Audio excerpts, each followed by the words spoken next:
honored to moderate the third session of the Rotary discussion series, especially since food security is such an important topic, not only as it relates to essential nutrition, but also to economic stability over the long term and the short term, as well as health outcomes and the environment. So to kick up our conversation, I really want to take a moment and unpack some of our topics.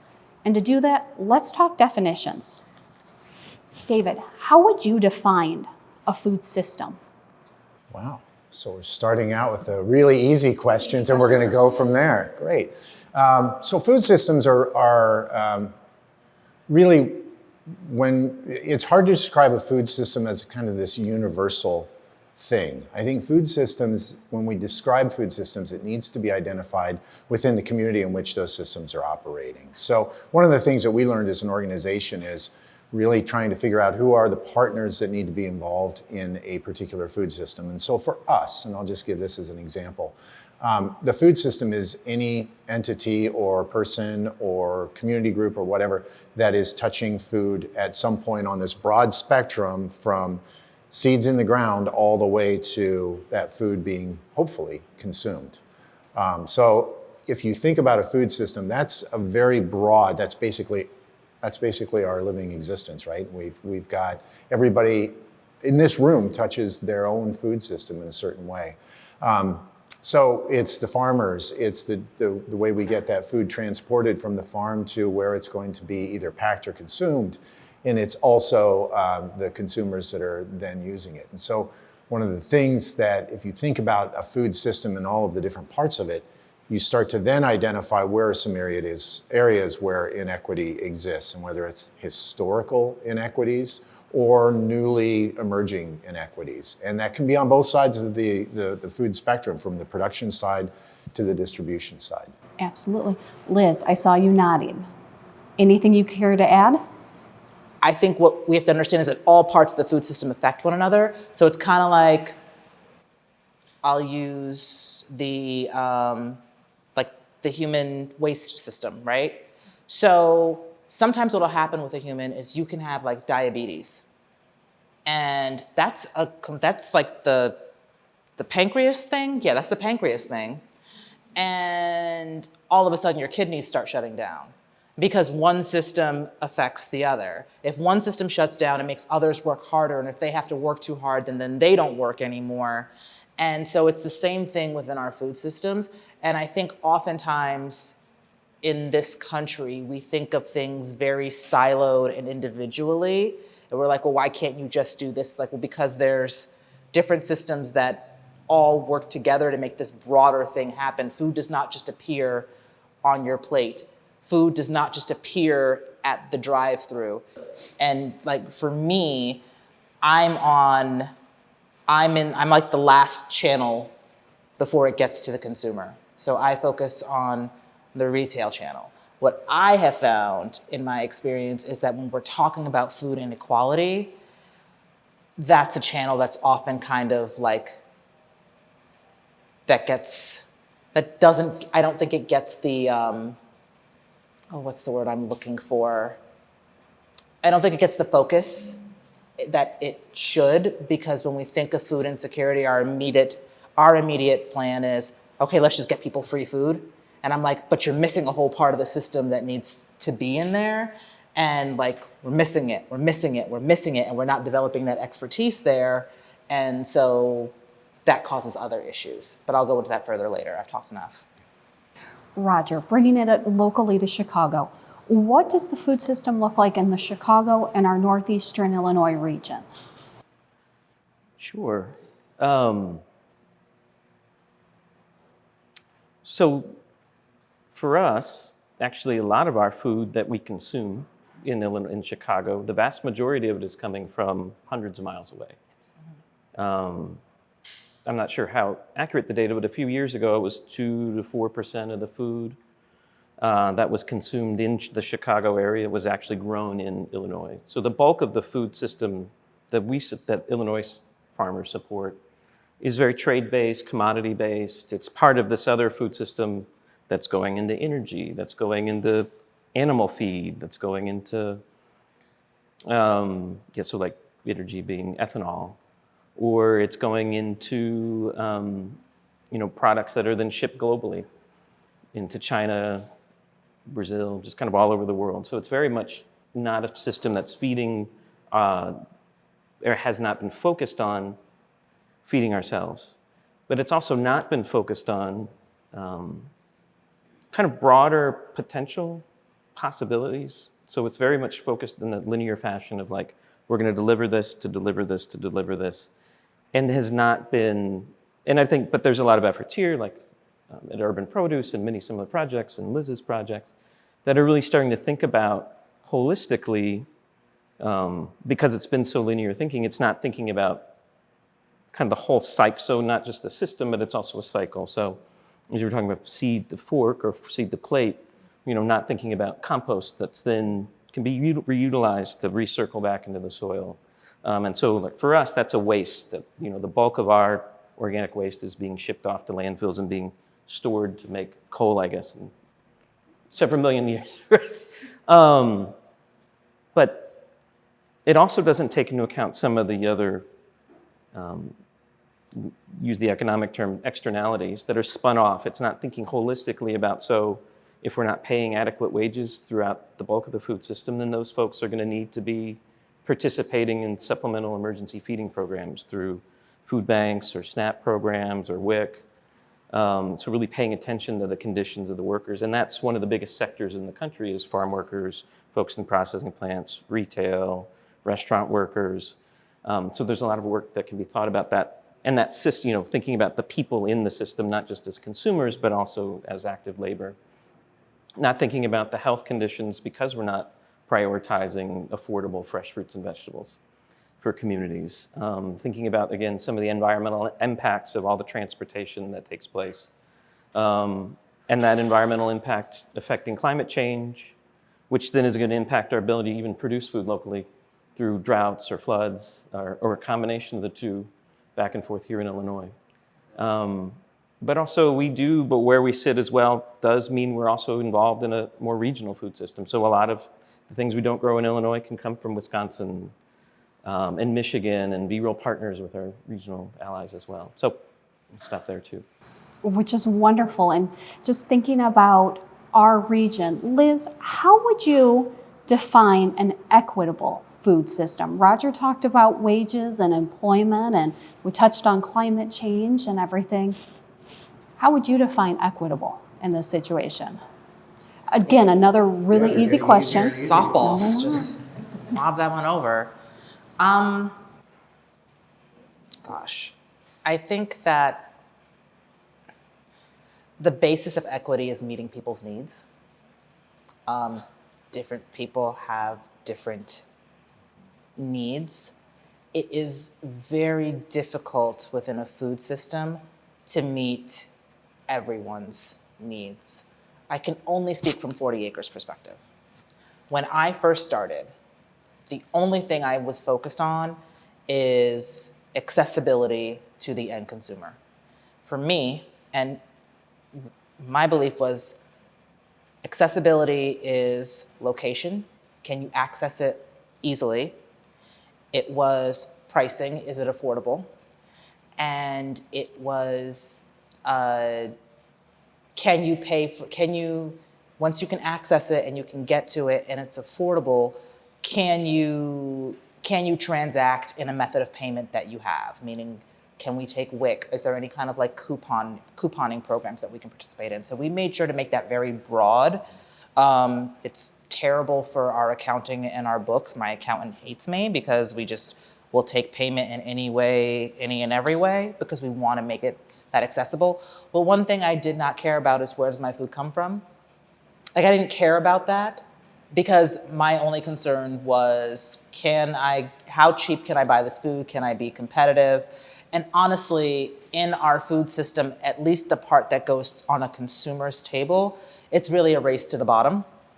And that doesn't factor in, and it doesn't consider equity on the supply side. It doesn't factor in how are we paying the people who grow our food, who harvest our food, who package our food, who turn our food into value-added products. How do we pay the people who transport our food? How are we paying the people who sell it to you in stores or stock your shelves? It was really just about, like, for me initially, it was really about like the consumer and making sure that like it was affordable to them and that they were getting the best price, and that's all that mattered. And over the last 4 years that I've been doing this, I have come to the realization that the way our food system is set up is not sustainable. You can't sacrifice one group for another because we're all in this food system together. And so there kind of has to be a reckoning and I think a revaluing of food. I think Americans are very used to and have been almost spoiled with the idea that food should just be cheap, without thinking through what it takes to get that food to you and properly valuing every stage in the process. I also think that because we have, we don't eat food in, a lot of our food we don't eat in its whole natural form. And so our expectations of like what food is and what it should be and valuing it are just kind of like all over the place. How we eat and like our expectations for that need to change in order to bring more equity into our food system. So we're not just thinking about what we pay as consumers, we're also thinking about the fact that the person at checkout is also a consumer. They have to feed themselves and their family. Are we giving them wages that allow them to do that? Are we valuing their work?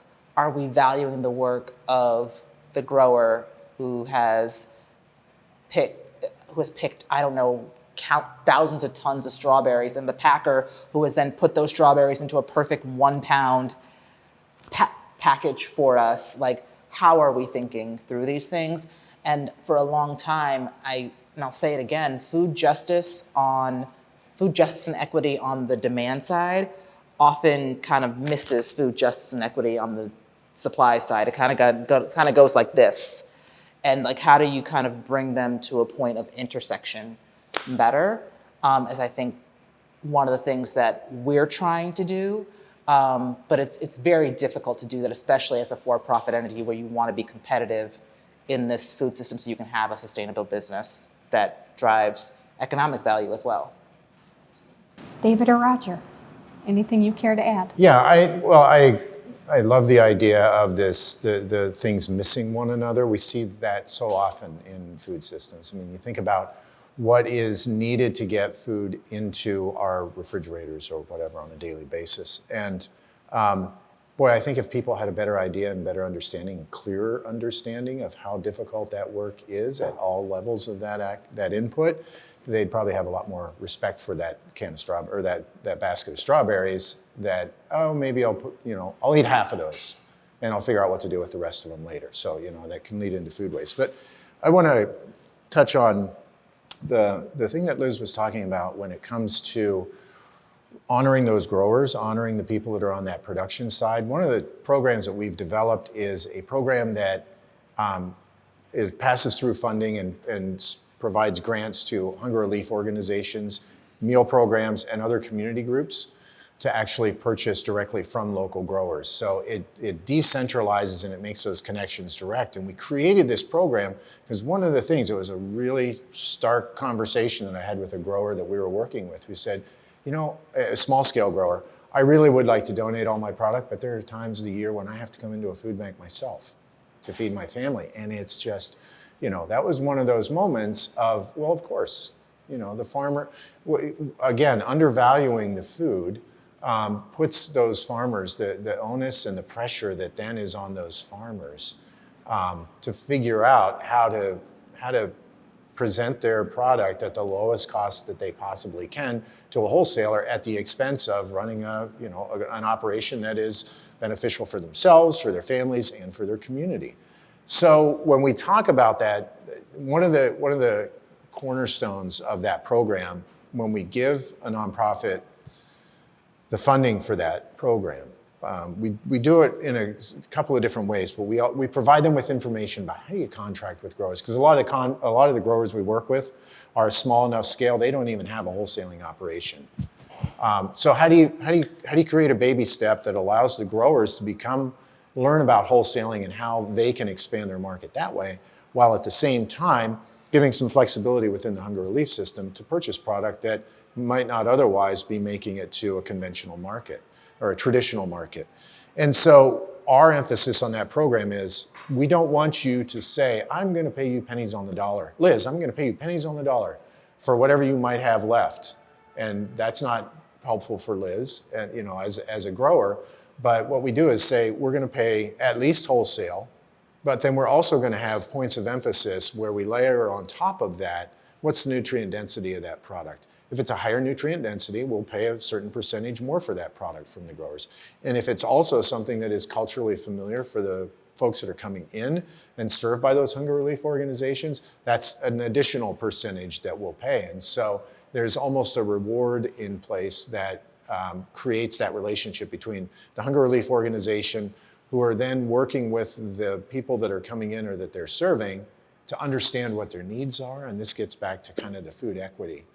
We have to be really careful not to presume that we know what equity is. Like I have no idea. It is up to that community to determine what the equity is. It is up to the people that are coming in. But what we can do is provide the tools for those people to have the conversations about what is food equity, what do you need?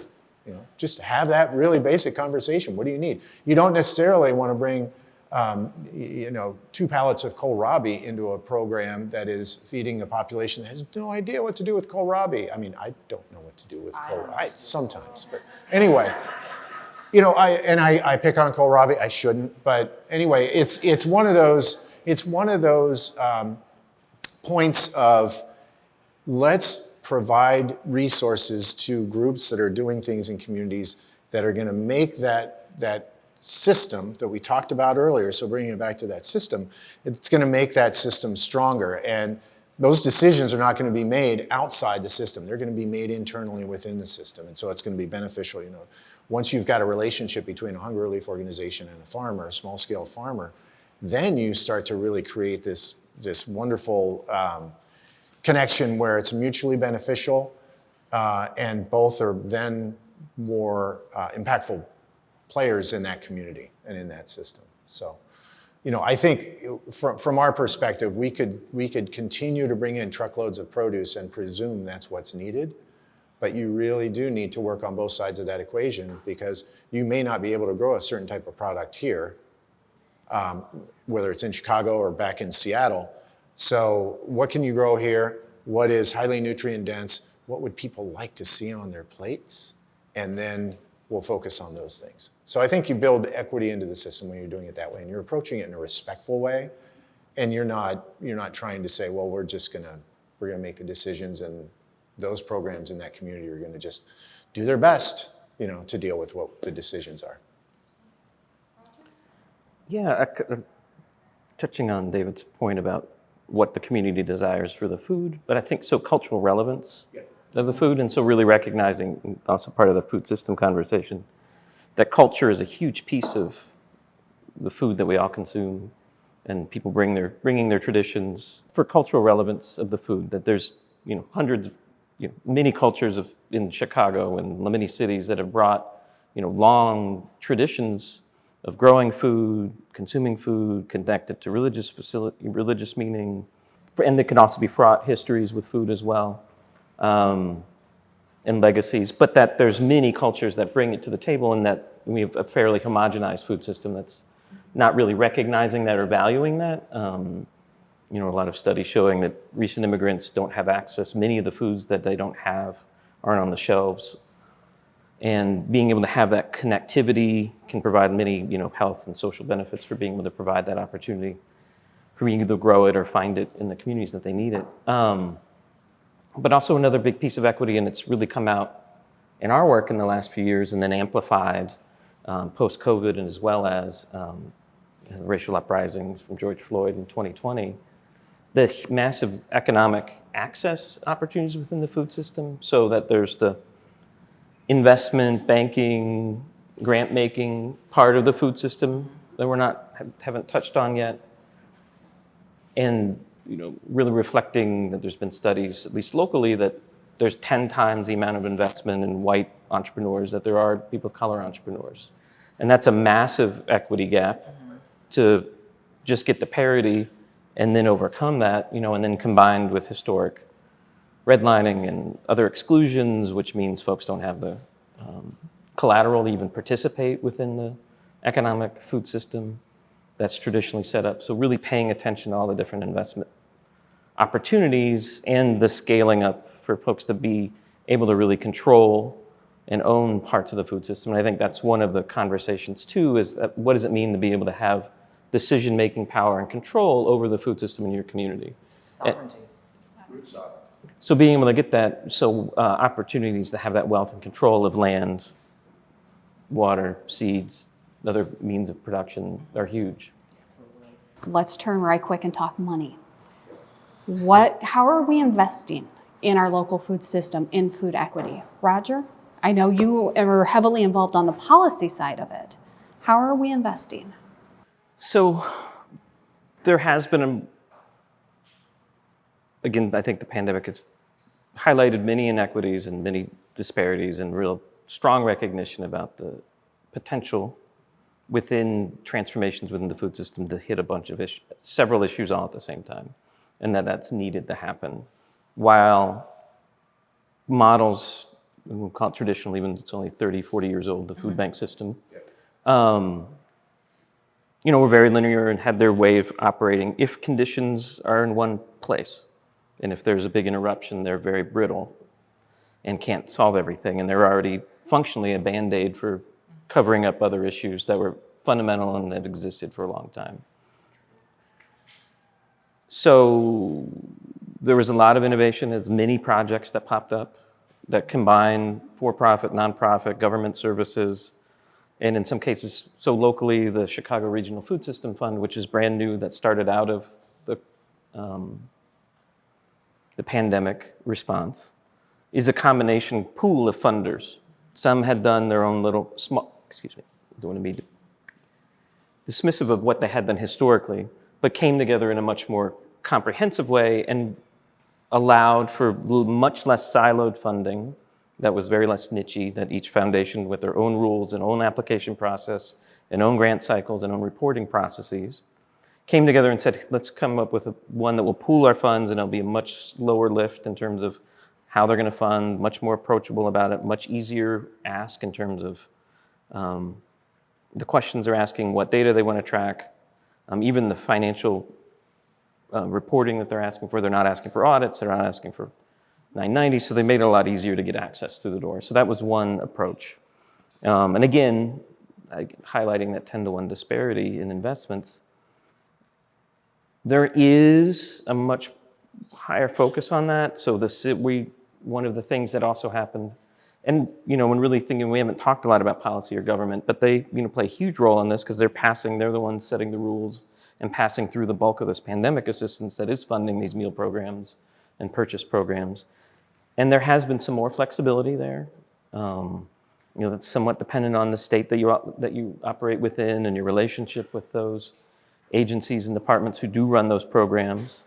And it does feel like there's much more interest in providing that needed flexibility to be able to do that individualized work that each community needs and asks for, rather than you have to do it this way. This is the way we do it here, and it's got to look the same in Indiana as it does in Washington, as it does in Illinois. So there is a large interest in moving the needle there on investments and funding, but there's, again, a huge way to go, a long, long way to go. Again, particularly making sure that funding isn't necessarily passing through existent organizations, but is building up community resources on the ground, as close as possible to the ground, on the ground, and supporting things that don't fit in neat buckets of that's a nonprofit and that's a for-profit. All the activity and work is very blurry between the two, and being able to focus on hybrid models and not being dependent upon, that's what the tax code says, so that's the only way we can support this work. So we're really being a lot more innovative and recognizing it's time to make a lot more changes. So, Liz, talk to me about investment and funding. So, how do I put this? Okay. On paper, it looks like I should not be somebody who should complain about investment and funding. Part of my bio said that, we got a $2.5 million grant through the Neighborhood Opportunity Fund. However, it's not enough to say that it's not enough. One, I am an anomaly. The money that 40 Acres Fresh Market has been able to raise in funding is far more than other small businesses and other food operations could ever dream of. Part of that is that even though I am a Black woman, I have some tangential privilege based on where I've gone to school, where I've worked before. So I'm able to navigate certain ecosystems and certain networks that can unlock capital for me. With that being said, if you compare me to my peer set in food, let's think about, I don't know if you guys have ever heard of DOMS, Bob Mariano and that other dude partnered. They opened a store like a year ago. They're already on working on store number 2 in Lincoln Park. So 2 Lincoln Park stores. That's a venture or PE-backed operation. What I have gotten an investment from cobbling together different sources of government grants, foundations, et cetera, small business grants, is a drop compared to what they are getting. Foxtrot, I don't know if anybody has heard of Foxtrot. It is a hybrid delivery with brick and mortar with very overpriced food in neighborhoods like Wicker Park and Lincoln Park and Lakeview. Actually, our 40 Acres operations manager loves working from a Foxtrot. It's like her favorite thing to do. And she's like, the coffee is terrible, but I just love it here. I was just like, why are you there all the time? Anyway, once again, I digress. I think they just announced closing a $100 million round of funding, which means if you're getting $100 million, you're at least valued at like 250, maybe 500. Maybe not quite a unicorn, but you're valued very highly. So when you compare $2.5 million to $100 million, it shows you what founders and what target customer is valued by the traditional investment community. I am a for-profit business, right? I shouldn't be playing in the funding space that I'm playing in, if I'm going to be very honest. I should be playing in the same funding space that Bob Mariano or Mike Lavatola are playing in. Those are the founders of DOMS and Foxtrot, respectively. But I can't because I have been very intentional about saying that my store is for a working class Black community. And people are like, well, the assumptions about that customers, they're poor. They can't afford food, just highly not true. They like to shop at gas stations and only eat fast food, so they're not gonna come to your store where there's fresh fruits and vegetables. If you do offer them fresh fruits and vegetables, you have to teach them how to cook it because somehow Black people forgot that, somehow in the last 20 years, Black people forgot how to cook collard greens. That's what people tell me. So they don't value who I'm servicing. On top of that, I get, I'd say, more than my fair share of these dollars, so that means other organizations aren't getting these dollars. And it is still not enough. The cost of building commercial food infrastructure in communities that have not had it is exorbitant. It is prohibitive. When I got in here today and we were all talking amongst ourselves, I was like, the 2020 budget that we established and we're like, we could totally fundraise to this is easy, is not the 2022 budget with inflation. That it's like, okay, how do we take money out of this project? How do we make sure we're closing every possible source of funding there is here? And is it still going to be enough? I think the city does some level of investing, but if you compare the 2.5 mil I'm getting for my store to the 11 million that Whole Foods got for a store that's maybe 50% bigger, not even 50% bigger. Yeah, it's not even 50% bigger, that they just wound up closing, and they got that through TIF. Like, how do people like me who actually want to be in communities where there is less access, who actually do value this customer, who are actually working on models that work for this community, how do we access the type of funding that a Whole Foods got to access? To go back to the original question, because I mean, it's just been really fascinating to listen to the conversation about what's happening here locally. But you asked, how are we investing in the food system, I think. And I think there's a one-word answer, at least from what I've seen over the past couple of years, and that's tactically. Nobody has the time and space, or hasn't for the past few years. And, frankly, some of the larger government grants really don't allow for that time and space to think about how do we invest this strategically so that we are creating things that are a little bit more sustainable, and so that it's not like we're going to give you 2.5 million, we're done, good luck, hope it works out, sort of thing. Where, that's kind of that tactical investment. They can see the very near term of that investment, but thinking more strategically about, okay, well, that's a starting point, but where do we go from there? And how do we fund that? And how do we support that? And we see the same sort of thing over on the hunger relief side, and so it's fascinating to hear you talking about it from the commercial perspective as well. I think that it's a really hard thing for any of us to do, is to just take that deep breath and say, all right, we know that on one hand, there are going to be, at least from my perspective with the hunger relief community, there are going to be, coming in the door today, there are going to be people who are in a crisis and need help getting through this period in their lives. But how do we at the same time know that the work as equally important is to do what we can to think about more strategically, well, how do we keep them from getting in there in the first place?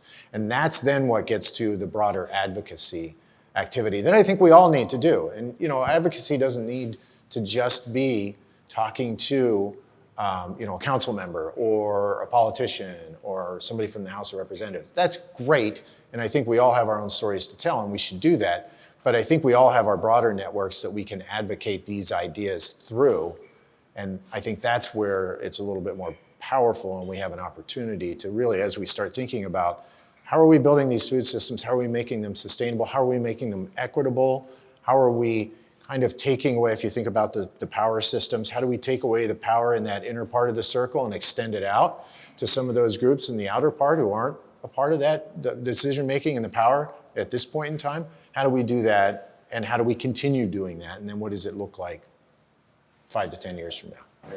That outer circle you spoke about, how do we make sure individuals who have traditionally been marginalized, traditionally been forgotten, how do we make sure that they're secure? How do we serve those populations? So I think I want to take this because what I have seen, one, it's ironic because I came to Chicago to get the hell out of food. I used to work for General Mills, and I was tired of it, and I went to business school. I think I did do a reset and a pause on my career. And it's just like, it's like the mafia, like you try to get out, but it just sucks you back in. And what I saw in food this time that I didn't see when I worked at General Mills is that food, for so many communities, food happens to them. What is in their community, what is not in their community, what stays, what goes, they have absolutely no control over it. When Aldi left Garfield Park, it did it under the cover of darkness. They didn't bother to even put up a going out of business sign, have even a day of clearance sales, nothing. It was, we're here, and then the next day we're just closed. Like the level of disrespect to that community that had kept that location in business for over 30 years. So because you haven't made money in the last 5, now you don't have to say anything to anybody, you're just gone. It feels as though food happens to certain communities. And I think what you're seeing is people wanting to wrest control of that back into their own hands. And some attempts are better than others. Some are more clumsy than others. Some people have the intention, but they don't have the expertise. Or they have the expertise, but they don't have the resources. Or they have the resources, but they don't have the capacity.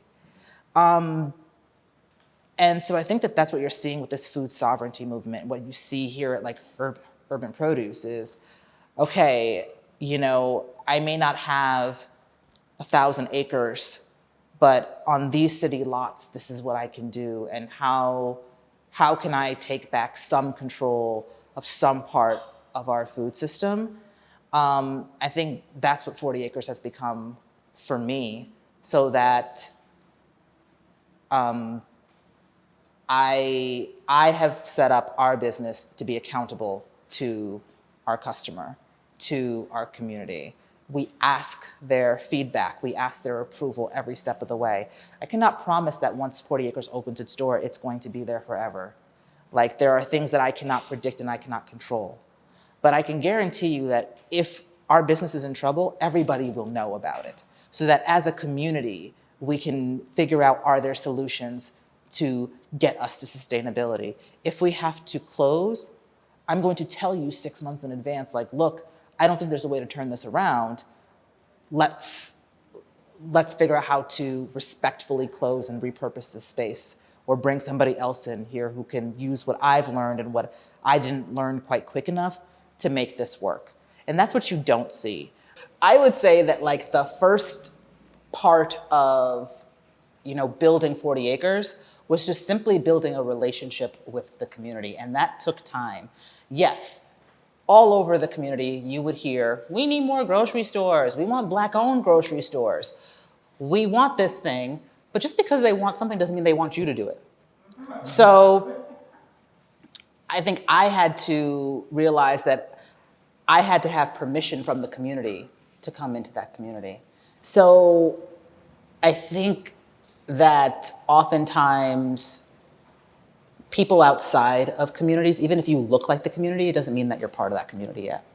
And you have to not assume that you are the community savior. You have to listen. You have to be consistent. You have to keep your promises. And eventually, what will happen is, like, maybe one stakeholder, one influential stakeholder will be like, I think I like what you're doing. It wasn't until I met Westside Health Authority where they were like, hey, what you're doing aligns with what we're trying to do with economic development. And it became a win-win for both of us, because they had those community relationships, and, like, I was bringing a business that they were trying, that, like, fit with the economic development plan that they were trying to do. And so also, you kind of have to have something in it for someone else other than yourself. You can't just use a community's relationships and networks to further the purpose of your own project, business, organization. Like, what is in it for them? And when you can find somebody who has something in it for them too, where it aligns, you can really build from there. Because now, like, ACT is one of my biggest partners. Austin Coming Together is one of my biggest partners. So is Austin African American Business Networking Association. The acronyms just kind of get to me. Once again, Westside Health Authority, Build, and, like, to different degrees. We've all kind of come around and rallied around, like, we're about to have this grocery store, we're going to make this happen. But that did not happen overnight. It took years before that level of partnership and that level of collaboration was really there. How does our partnerships and our allies in food security in your area, what are those avenues? Oh, well, first of all, I love that. And I love the idea of the mosaic and seeing a little piece of it and then pulling back, squinting a little bit bigger and saying, oh, so that's what we're looking at here, as opposed to just that one little thing that doesn't necessarily get connected to all of those other little things. One of the things that's kind of unique and different about our organization is that we don't have direct service activities. So we're at least one, sometimes two steps removed. So those relationships that we have are with the organizations that are doing the work, or the small scale farmers, or even the large scale farmers and truckers. So when it comes to what our system looks like, it is finding ways to support those that are out doing it. And coming from, one of the things you touched on was coming from this place of humility, where you are entering a space and entering a partnership, and typically like developing a collaborative relationship where you're sharing in the work with other organizations or other entities or other communities. And coming into that space, just saying, I am going to listen, and I'm going to learn, and I'm going to find out what the needs are, and then I'm going to figure out what we can do as an organization to help make them successful, to help that program, whatever it may be, to be successful. And so not thinking of, well, is this going to make us better? Is this going to make us stronger as an organization or better as an organization? Really trying to have that external focus and figuring out ways that, again, we go back to this power structure of being in a place where we've got some privilege. And one of those privileges is we've got access to some networks of influence, sometimes networks of funding. I've been writing grants for a long time. I know how to do it. And so I can write a grant to a foundation that would be really challenging for somebody who's a recent immigrant, who's trying to do a small scale farming operation in a community in South King County. We can take care of that side of it and give them the funding so they can just focus on doing what they're doing and building what they need to build to be of service in that community. And so, I think that that's probably, from our perspective, one of the most important things that any of us can do. And I know it's difficult. The larger those food systems become, the more difficult that is. But I think if we can start to approach those program development activities from that perspective of, we're going to be humble, we're not going to think that we know the answers, and we're going to try to figure out what we can do to support those groups that are doing the actual work, wherever they fall on that spectrum of food, then we need to do that. And we need to make it something that is not just, well, we're going to invest in you this year, good luck. Because you're then going to need to make this model sustainable. I think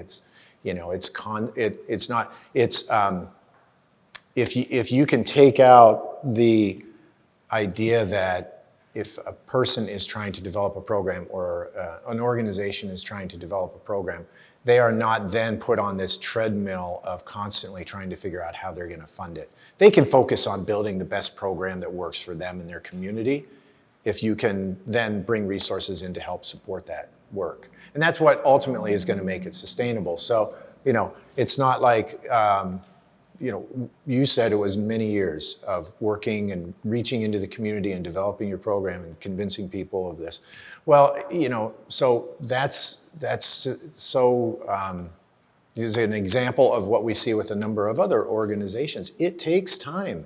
And, moving these systems forward in ways that are going to support those groups, it's a 5-year, it's a 10-year, it's maybe even a 20-year investment strategy, as opposed to let's get as much funding in now and then, good luck making it work.